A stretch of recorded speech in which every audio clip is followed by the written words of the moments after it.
табиғатсыз адамдардың күні жоқ. Оны айтуға табиғаттың тілі жоқ. Ей, азамат, ақылға сал, қатыгездік жасама. Өзіңдағы содан тудың табиғаттың ұлысын.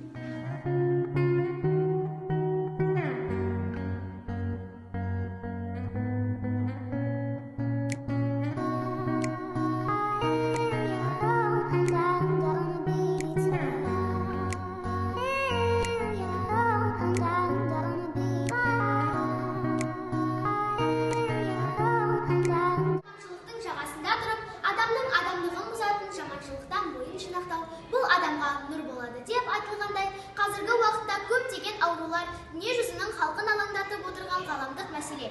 Сондықтан әрбір адам осыны білсе, мұның алдын алуға болады. Ел мен жер, оның көгілдір орманы мен мөлдір көлдері, байтақ даласы мен асқақ таулары біздің басты байлығымыз.